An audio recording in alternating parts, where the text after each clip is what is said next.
Sempre lembrando que, nos 2 últimos anos em que o Palmeiras conquistou o título paulista, no primeiro jogo foi derrotado. Em 2022, derrotado pelo São Paulo por 3-1, jogo no Morumbis. O jogo chegou a estar 3-0 para o São Paulo. Rafael Veiga diminuiu no finalzinho e acabou sendo importante 4-0 na volta. Por que você pega 2 volantes para jogar contra o Santos, né, sabendo que você pode ter o Richard Rios?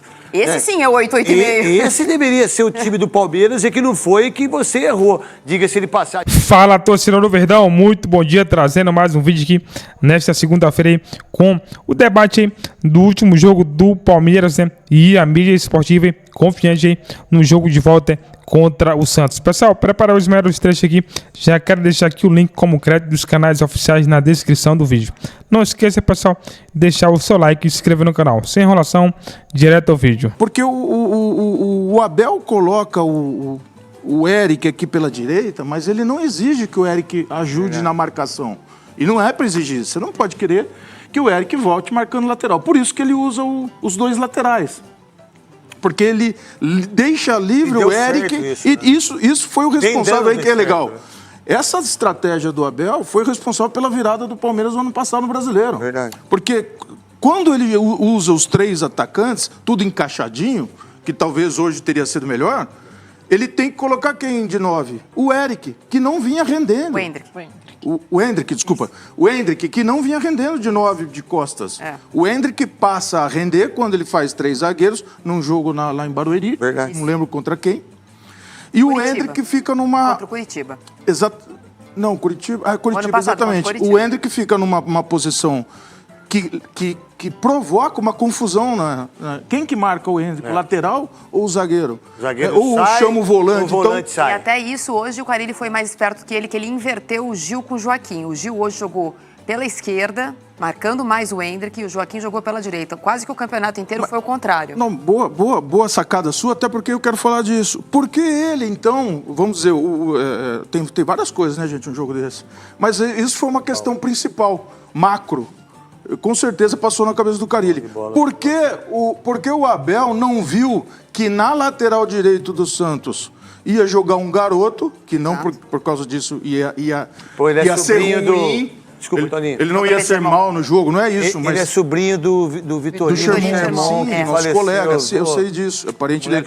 Mas assim, jogou bem e é bom jogador, seleção de base. Mas assim, é a primeira decisão dele. Ele é a terceira opção do elenco do Santos na lateral direita.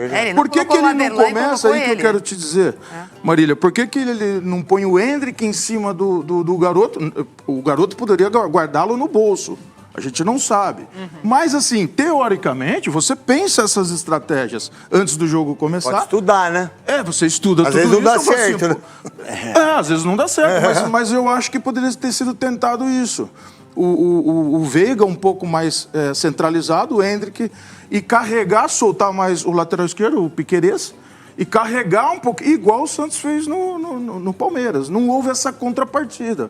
Eu achei que poderia ter sido feito isso, até porque o Felipe Jonathan, ele é mais experiente, ele não vai tanto, ele vai sempre mais partida. Ele vai sempre mais por dentro, ele não é de deixar buraco. O Felipe Jonathan é um cara mais tranquilo, vai com a bola no pé. Né? Não que o João Paulo ache isso hoje, né? Porque ele quase fez um gol contra no finalzinho. Mas ele foi bem, jogou bem. Mas ele não teve culpa ali, a bola bateu nele. E tem outro detalhe, Toninho, a gente está falando muito do Marcos Rocha, mas muitas vezes o Mike esteve distante, né? Não deu a cobertura que precisava, a dobra em cima ali, junto com o Marcos Rocha. Muitas vezes esteve distante dele. Justamente porque o Felipe Jonathan não se encaixava no Mike, ele ficava um pouco mais por trás, e o Pituca é que encostava e fazia os caras jogarem. O Pituca jogou pela esquerda e o Schmidt pela direita, os 2 canhotos. E o Schmidt ficou no Hendrick. Exatamente. Então, assim, eu acho que nada no Palmeiras foi tentado por causa do 0-0. Então, o Palmeiras foi um time reativo. Enquanto estava 0-0... Tudo bem. Ele não tomou a iniciativa de mudar. Isso que eu acho que poderia ser... Eu acho que no primeiro tempo o que o Palmeiras tentou fazer foi tirar a velocidade do jogo. Claramente mais cansado pelo jogo da quinta-feira, O Palmeiras, ele cozinhou mais o primeiro tempo e tentou tirar a pressão da torcida e da Vila Belmiro. Então, quando o Palmeiras recuperava a bola, poucas vezes, ele mantinha a posse de bola sem nenhuma verticalidade. Quando ele tentou uma vez com o Flaco Lopes, ele teve uma chance. E pouquíssimas vezes mais ele fez isso. Parecia que ele cozinha aquele Palmeiras mais...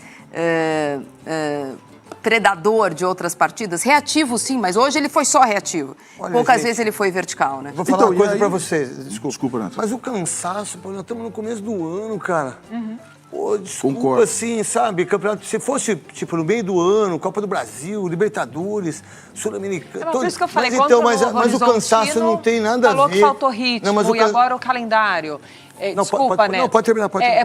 É por isso que tem que Passa a pesar. E o Abel, depois de ter falado tanto sobre o calendário, ele falou que o que interessa é que o Santos ganhou 1-0 para eles e tá tudo bem, o calendário é isso.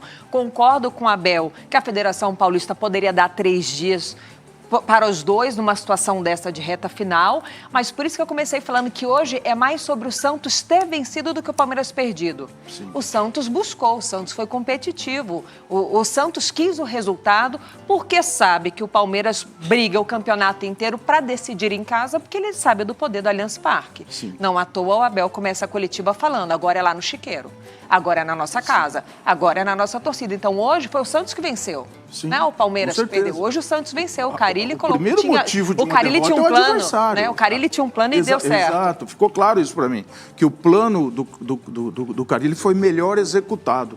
E o plano do Palmeiras eu não consegui enxergar. Vamos dizer assim, que seria mais o jogo por dentro, e o jogo por dentro o Gil gosta. O que o Gil não gosta? De ser tirado para cobertura. Exatamente.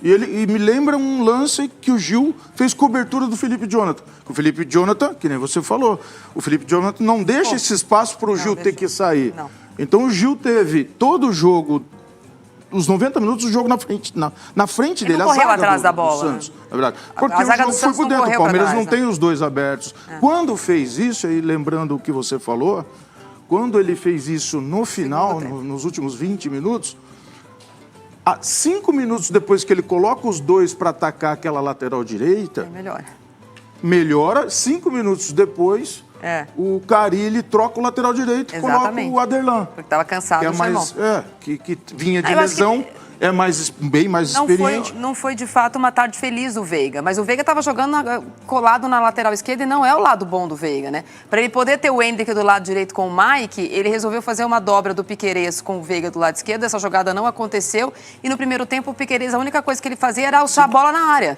Né? Não tinha nenhuma ultrapassagem, não tinha uma troca. Aquela jogada que ficou na nossa memória tantas vezes cantada, do Mike cruzando a bola para trás e o Veiga pisando na área, do lado esquerdo não aconteceu, porque o Piquerez não faz isso, né? É uma outra jogada. O Piquerez pisa dentro da área, ele às vezes pisa para dentro do campo. Ele entra como meia, diferente do Mike, que faz outro tipo de jogada. É mais agudo. Mais agudo. Deixa eu só chamar o... Ao treinador é resguardado, isso não é negociável, a escalação. E o que ele vai te dar de treinamento. E só parou aí. O treinador, mas não é aquele super técnico do nosso querido Milton Neves, que manda em tudo. Isso acabou. É que a gente fica agora, desculpa, Toninho, mas a gente fica agora, se a gente conta a história de trás para frente, obviamente, não importa o que acontecer na semana que vem, a história do Santos no Campeonato Paulista é uma história de sucesso. Sim. A história de um time que está antecipando alguns passos para disputar talvez o capítulo mais feio da sua história, que é a Série B, onde o Santos nunca deveria ter ido.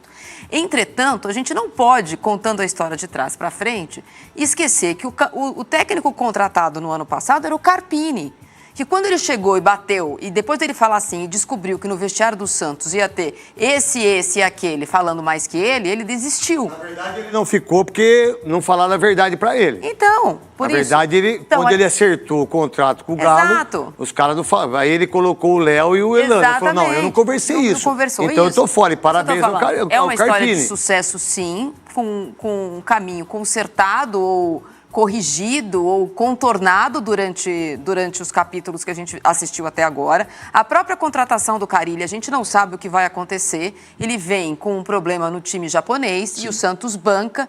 Esportivamente está claro que é importante, mas do mesmo jeito que o Neto acabou de falar, um e-mail, um transfer ban, a gente não sabe. A história do Santos, a história do Carilli ainda vai reverberar No Santos está claro, é muito claro a tradução do japonês para o inglês e do inglês para o português, que a contratação do Carille tem um senão. Esportivamente, ela está valendo a pena. E o Santos chega a uma final de Campeonato Paulista com a qual ele estava desabituado desde 2016, mas todo mundo no Santos e todo santista sabe que o problema do Santos são 38 rodadas na Série B.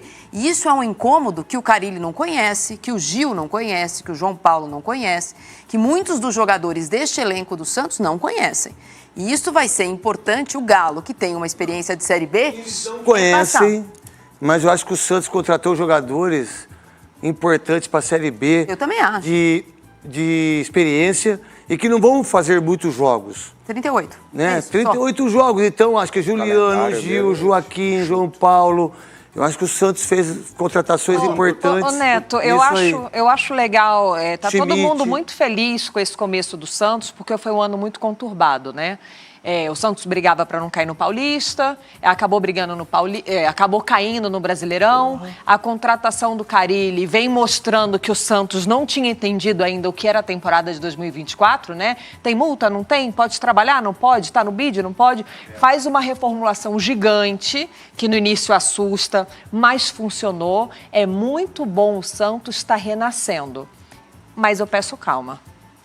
É legal ver o Santos na final. Nos últimos anos, o Santos foi muito maltratado ao ponto de nem poder contratar jogadores por conta dos pecados que as últimas gestões fizeram. Maltrataram muito o Santos. Que bom que o Santos está na final. Eu gosto desse elenco do Santos, que é experiente, mas você tem o Souza todo dia nos Donos da Bola, que sempre fala: a Série B é um campeonato muito diferente.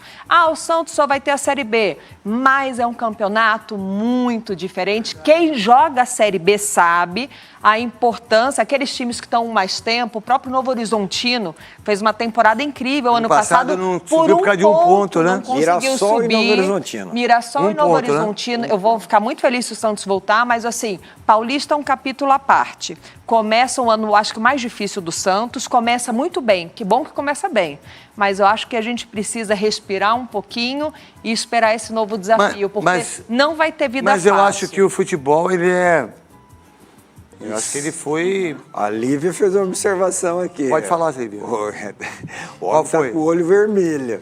Não, tudo bem. A verdade é assim... no olho, ele não vai... eu acho que ele já se acostumou a perder o primeiro jogo e reverter. Só que agora ele joga contra o Santos, né? Com todo o respeito que tem os outros dois clubes, São Paulo e também. Mas tudo que ele falou, eu concordo com ele. Eu acho que ele não reclamou das coisas que acontecem. Eu acho que ele falou bem, eu acho que o jogo foi... o Santos não teve tantas chances para matar o jogo, mesmo não foi superior. Jogando melhor, não foi tão superior equilibrado. Assim. O que você pensa? Godoy, depois Toninho, Lívia e também Marília Ruiz. O jogo equilibrado. O Palmeiras teve a oportunidade, criou situação para fazer gol, não fez. O Santos criou, acabou fazendo e fez gol, tomou gol de cabeça num jogador de baixa estatura antecipando o Piquerez, que dá quase o dobro de estatura. E numa jogada que acabou eliminando o Novo Horizontino, o Palmeiras, com 3 cruzamentos sequenciais, com os jogadores do Palmeiras ganhando de cabeça, e até que o Hendrick... Bota aqui, gente. Bota no TPzão aqui para ele olhar aqui, gente. O gol do Otero, né? Então, são 2 técnicos que já sabem como montar taticamente as suas equipes, individualmente e coletivamente, como fazer, como agir para ganhar o jogo. O Palmeiras vai usar, inclusive, nessa semana, esquece o jogo da Libertadores. O jogo da Libertadores é torneio de grupo, pode perder agora, que vai jogar para classificar no grupo. Vai trabalhar a semana toda, mesmo tendo esse jogo, para a final. Exatamente isso. Vai trabalhar a semana toda para a final. Godoy, chama lá os donos da bola para amanhã. Donos da bola para amanhã, a partir das 13 horas, das 13 às 13h25, a apresentação do Fabiano Leão. Grande Fabiano! Com a participação do Cid Júnior, abordando mais ênfase maior nos jogos da Série A2, A3. A gente vai mostrar. A4. Meu Ameriquinha foi pro saco. Eu vou mostrar daqui a pouco. O Velo Clube ganhou de 1-0. Guilherme, centroavante, um dos maiores centroavantes do futebol brasileiro. Guilherme ganhou com o Velo Clube e joga por um empate lá. Jogou contra o Juventus, gol do Caio Mancha, e também a Portuguesa Santista do meu querido Sérgio Guedes, né, que empatou com o Noroeste e joga em Santos. E aí, provavelmente, vai subir para a segunda divisão, Portuguesa Santista e Velo Clube, pelo menos pelo primeiro jogo. O que você viu da entrevista, por favor, do Abel Ferreira em relação... amassou Santista, foi 0x0, mas o Noroeste amassou Santista. Mas jogar agora em casa... E o nosso amigo Sérgio, nós fomos para a seleção juntos. Grande Sérgio.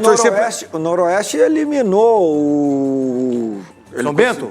Eliminou o São Bento. São Bento, uma derrota, melhor campanha em casa, única derrota do São Bento. Eu vou mostrar no terceiro. Dançou. Eu vou mostrar no segundo e no terceiro bloco os gols, ou o gol e a parada toda aí. O que você viu da entrevista, Tony Cecílio? A entrevista do Abel é importante entender que ele, quando ele fala, alguns jogadores não estiveram concentrados, não competiram como uma final pedia. Ruim, né? É aquele lance do Marcos Rocha, que no 1 contra 1 ele dá o bote entrando na grande área. Verdade. Que não pode. Isso também é falta de concentração. Em nenhum momento a gente vai achar que o Marcos Rocha não sabe que ali você não dá o bote.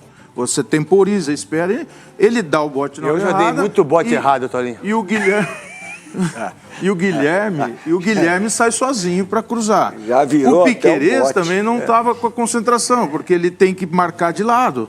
Ele não pode perder o raio de visão. O Otero não pode sair da visão dele. Não. Então ele colocou certo o Otero para fora. Só que o Otero veio, ele ficou de frente para a jogada, o Piquerez. E o Otero atravessa, e na hora que ele percebe que o Otero atravessa, era tarde. Mas ele, num primeiro momento, ele se posiciona adequadamente, joga o cara para fora. O atacante para fora, certo, Neto? Certinho. Esse é o beabá da linha de 4. Da linha oposta, não é? A linha oposta. Então, isso, quando o Abel fala na entrevista, é exatamente o que a gente viu no jogo. Os escanteios que foram errados. Os duelos foram perdidos. Toninho, contei. Não houve o Santos, Neto, decidiu. O Palmeiras jogou. Dos escanteios, acho que foram 7 ou 8, do Rafael Veiga, ele errou 6. Tudo no primeiro pau. Que o Palmeiras também tem uma força incrível com a bola parada, né? Sim. E estava abaixo do Rafael Veiga. Lívia, o que você viu da entrevista e Marília Ruiz? Ô Neto, eu gostei muito da coletiva do Abel. Foi boa mesmo. Foi bom. Eu acho que o Santos teve um pouquinho a mais do que ele pontuou ali, apesar do jogo equilibrado. Ele não quis citar nome por nome, mas é importante a gente lembrar que o Palmeiras é coletivo, né? O Palmeiras não é o time que tem aquele personagem iluminado lá na frente, o cara que decide, que a bola tem que cair. Vocês já citaram aqui, o Piquerez não teve tão bem, o Zé Rafael não foi tão bem, o Veiga, o Hendrick mais apagado, o Mike distante do Marcos... Contra o Novo Horizontino também, né? Oi? Contra o Novo Horizontino também. Pois é, o Mike mais distante do Marcos Rocha. Ou seja, eu acho que o Palmeiras não teve um bom dia, não foi um ou outro personagem, justamente porque ele é esse time coletivo. O time do Palmeiras sabe o que tem que fazer com a bola, sabe como correr. E a única coisa ali do Abel é que contra o Novo Horizontino ele reclamou de falta de ritmo e agora ele reclama da data apertada do cansaço. Mas acho que a coletiva dele foi muito boa. Dentro de casa a gente sabe como o Palmeiras funciona. Eu falei sobre o sangue nos olhos ali do Abel, porque ele não sabe perder. E que bom, não sabe perder, todo mundo quer vencer mesmo. Mas acho que a coletiva foi boa e o torcedor tá feliz que tem Libertadores no meio, tá? O torcedor não queria essa semana só para treinar, não, justamente por conta desse ritmo. Marília? Acho que, diferentemente do ano passado, ele não vai pegar o jogo da meio da semana e rifar. Explico. Pela primeira vez em muitos anos, o Palmeiras pegou um grupo difícil na Libertadores e as campanhas de sucesso do Palmeiras nas últimas temporadas têm muito a ver com ter ficado em primeiro em geral. E o Palmeiras sabe que esse ano, por exemplo, o Fluminense tem um grupo mais acessível, o Flamengo tem um grupo mais acessível e, eventualmente, não ter uma boa campanha pode fazê-lo ter dificuldades na sequência. Não exatamente nas oitavas de final. Não vai nada muito de braçada esse ano, não. Como foram em outros. Agora, em relação à coletiva de imprensa, eu, como jornalista, já aprendi que a coletiva de imprensa é sobre o que ele quer falar, não sobre o que a gente quer ouvir. Ele falou os pontos que ele queria expor, mas não expõe os pontos que eventualmente ficaram faltando. Acho que hoje, por exemplo, eu acho que faltou exatamente sangue no olho dos jogadores, ou faltou mais qualidade no último passe ou na finalização, mas faltou do técnico do Palmeiras também enxergar o jogo como o Carille assistiu. Pra mim, eu acho que eu falei na Rádio Craque Neto, não sei se você pensa isso que eu tenho que fazer o merchan, pode terminar.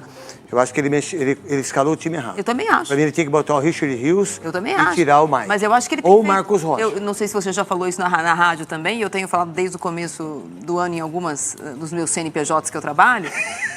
Para acomodar o Aníbal Moreno, que é a contratação do Palmeiras deste ano que deu certo, ele deslocou o Zé Rafael. O Zé Rafael deixou de jogar de 5 como ele jogou tão bem no ano passado. 3 zagueiros, o Rafael Veiga do lado esquerdo, que não pode. Esse ano ele está jogando com o Zé Rafael de 8, 8,5, e o Zé Rafael, que já jogou nessa posição, é verdade, ainda não se encontrou. Verdade. E aí quem perde a posição é o Richard Rios, mas quando entra o Richard Rios, o time melhora. Isso. Só que ele aconteceu de novo. Mas eu entendo que ele seja devoto do Zé Rafael, eu no lugar dele também seria. Só que o time tem sentido essa nova que é o esse grande novo erro meio dele. de campo dele. Que é o grande erro dele, ele deveria fazer uma pergunta como essa. Mas por que você pega 2 volantes para jogar contra o Santos, né, sabendo que você pode ter o Richard Rios? Esse sim é o 8, 8,5. Esse deveria ser o time do Palmeiras e que não foi, que você errou. Diga-se ele passar. Muito bem, o outro lado, o lado do Palmeiras, sempre lembrando que nos 2 últimos anos em que o Palmeiras conquistou o título paulista, no primeiro jogo foi derrotado. Em 2022, derrotado pelo São Paulo por 3-1, jogo no Morumbis. O jogo chegou a estar 3-0 para o São Paulo. Rafael Veiga diminuiu no finalzinho e acabou sendo importante, 4-0 na volta. Água Santa no ano passado venceu o primeiro jogo, também quebrou a invencibilidade do Palmeiras no Campeonato Paulista, venceu por 2-1 e perdeu de novo por 4-0. Nos últimos 2 campeonatos paulistas, na finalíssima, o Palmeiras fez 4-0 no Allianz Parque, que será palco de mais uma decisão. Vamos falar um pouco mais do jogo de hoje, da derrota. Vinícius Nicoletti conta os bastidores do lado verde. Abraço a todos que acompanham o Sport Center. Assim como aconteceu nas 2 últimas temporadas, o Palmeiras perdeu a invencibilidade no Campeonato Paulista exatamente na decisão, no primeiro jogo da final. Agora precisa de uma vitória por 2 gols de diferença domingo que vem no Allianz Parque para conquistar o tricampeonato.